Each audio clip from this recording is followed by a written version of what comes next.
1 থেকে 49 পর্যন্ত ক্রমিক সংখ্যাগুলোর গড় কত? প্রশ্নটি বেশ কয়েকটি চাকরি পরীক্ষায় এসেছে, সুতরাং আমরা এই ধরনের প্রশ্নগুলো একটা শর্টকাট সূত্রের মাধ্যমে সমাধান করব। সেটা হচ্ছে নির্ণয় গড় সমান প্রথম সংখ্যা যোগ শেষ সংখ্যা ভাগ 2। তো আমরা এখানে প্রথম সংখ্যা দেওয়া আছে কত? প্রথম সংখ্যা হচ্ছে 1 এবং শেষ সংখ্যা কত? 49। তাহলে আমরা কি করব? 1 প্লাস শেষ সংখ্যা হচ্ছে 49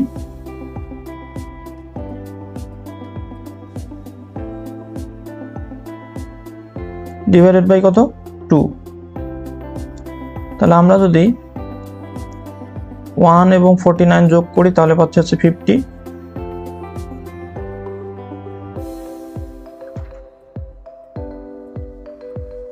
ভাগ হচ্ছে 2। তাহলে আমরা 50 কে 2 দ্বারা ভাগ করলে आंसर পাচ্ছি হচ্ছে 25। অর্থাৎ নির্ণয় গড় হচ্ছে 25। তাহলে আমাদের आंसर হবে কত? 25। কোনো লঘিষ্ঠ সংখ্যাকে 12 এবং 16 দ্বারা ভাগ করলে অবশিষ্ট যথাক্রমে 5 এবং 9 হবে। যেহেতু এখানে লঘিষ্ঠ সংখ্যা কথাটা বলা আছে, তাহলে আমরা বুঝতে পারি এই লঘিষ্ঠ সংখ্যা থেকে বোঝা যাচ্ছে যে আমাদের কি করতে হবে? লসাগু বের করতে হবে। 12 থেকে 5 বাদ, যেহেতু 5 এবং 9 অবশিষ্ট থাকে, সুতরাং 12 থেকে 5 বাদ এবং 16 থেকে 9 বাদ দিতে হবে। তো প্রথমত আমরা কি করব? 12 থেকে 5 বাদ দেব, তাহলে আমরা বিয়োগফল পাবো হচ্ছে 7।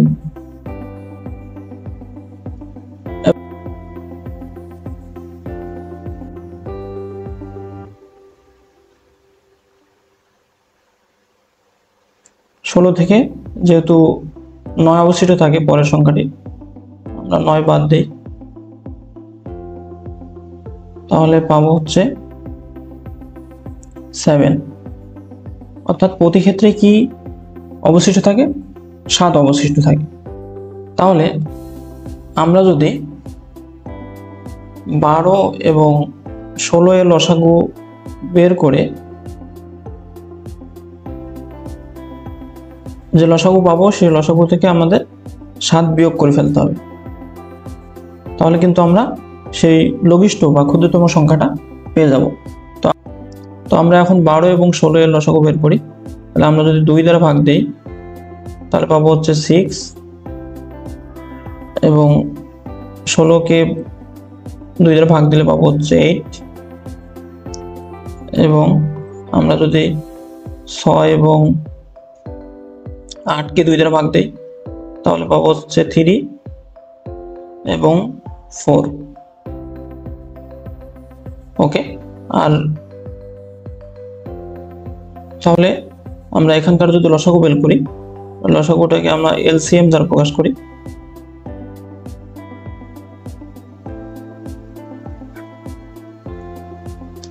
তাহলে লসাগু কত পাবো?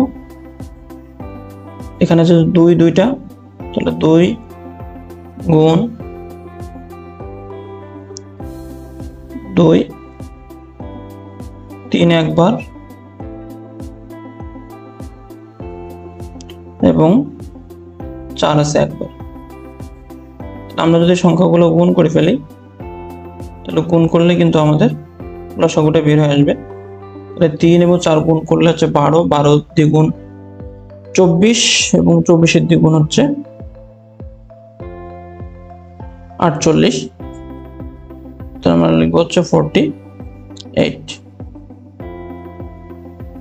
যেহেতু প্রত্যেক ক্ষেত্রেই এই 7 অবশিষ্ট থাকে, তাহলে আমাদের কি করতে হবে? লসাগু থেকে 7 বিয়োগ দিতে হবে। তাহলে লঘিষ্ঠ সংখ্যাটি কত হবে? 48 থেকে আমরা যদি 7 বাদ দিই তাহলে পাবো হচ্ছে 41। অর্থাৎ লঘিষ্ঠ সংখ্যাটি অথবা ক্ষুদ্রতম সংখ্যাটি হবে 41। তাহলে আমাদের অ্যান্সার হবে ঘ।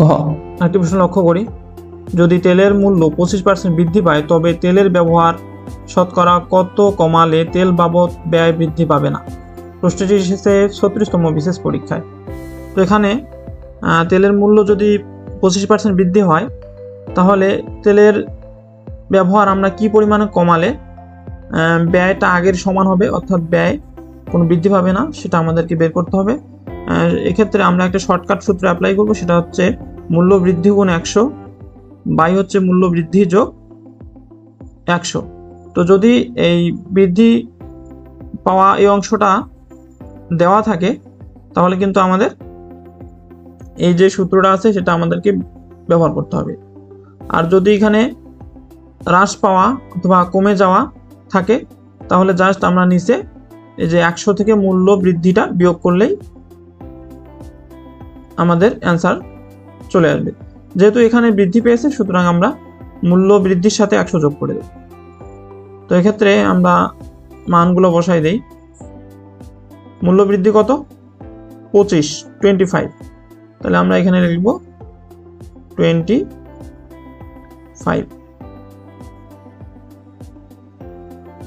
গুণ হচ্ছে 100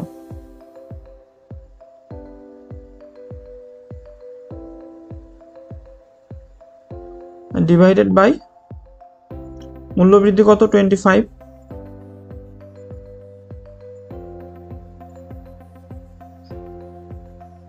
যোগ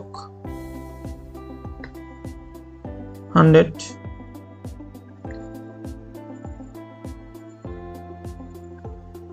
তো আমরা এখানে একটু ক্যালকুলেশন করি,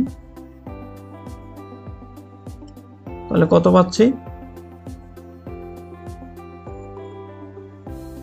25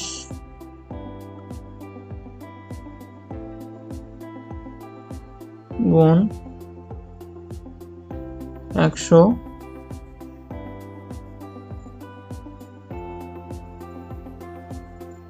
বাই হচ্ছে 125।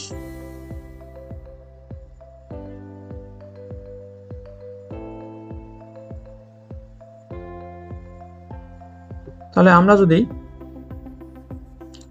25 দিয়ে 125কে ভাগ দেই, এই 25 দিয়ে আমরা যদি 125কে ভাগ দেই তাহলে পাচ্ছি হচ্ছে 5, এবং আমরা যদি 5 দিয়ে 100কে ভাগ দেই তাহলে কিন্তু পাচ্ছি 20,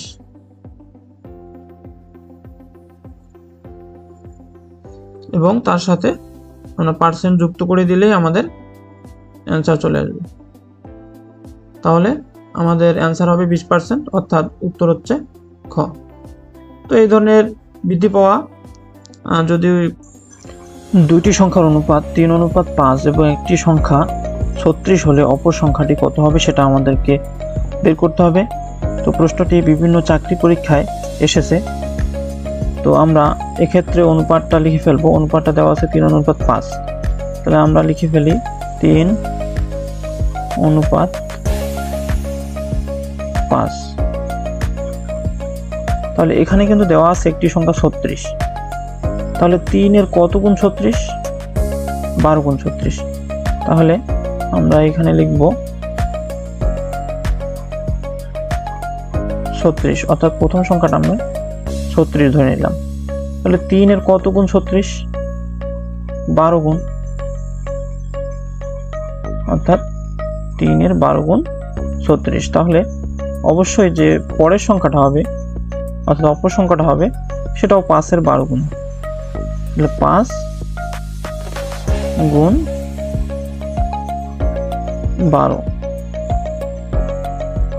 তাহলে 5 আর 12 গুণ করলে আমরা কত পাবো? পাবো হচ্ছে 60, অর্থাৎ অপর সংখ্যাটি হবে 60, অর্থাৎ আমাদের অ্যান্সার হচ্ছে ঘ। আমরা অনুরূপ আরো একটি প্রশ্ন লক্ষ্য করি। দুটি সংখ্যার অনুপাত, এখানে 5:8 হবে এবং ছোট সংখ্যাটি 65 হলে বড় সংখ্যাটি কত? তো এখানে ছোট অনুপাতটা কত? 5, এবং বড় অনুপাতটা কত 8। আমরা দেখতে পাচ্ছি যে যেহেতু ছোট সংখ্যাটা দেওয়া আছে তার মানে আমাদের ছোট যে অনুপাতটা রয়েছে সেই অনুপাতটার নিচে কত লিখব 65 লিখব।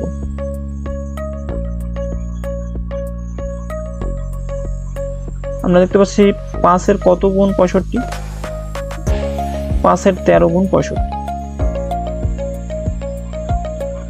তাহলে এখানে 8 এর 13 গুণ কি হবে বড় সংখ্যাটি হবে। 8 এর সাথে যদি আমরা 13 গুণ করি তাহলে অপর যে বড় সংখ্যাটা রয়েছে সেটা আমাদের বের হয়ে আসবে। তাহলে 8 এবং 13 গুণ করলে হচ্ছে 104।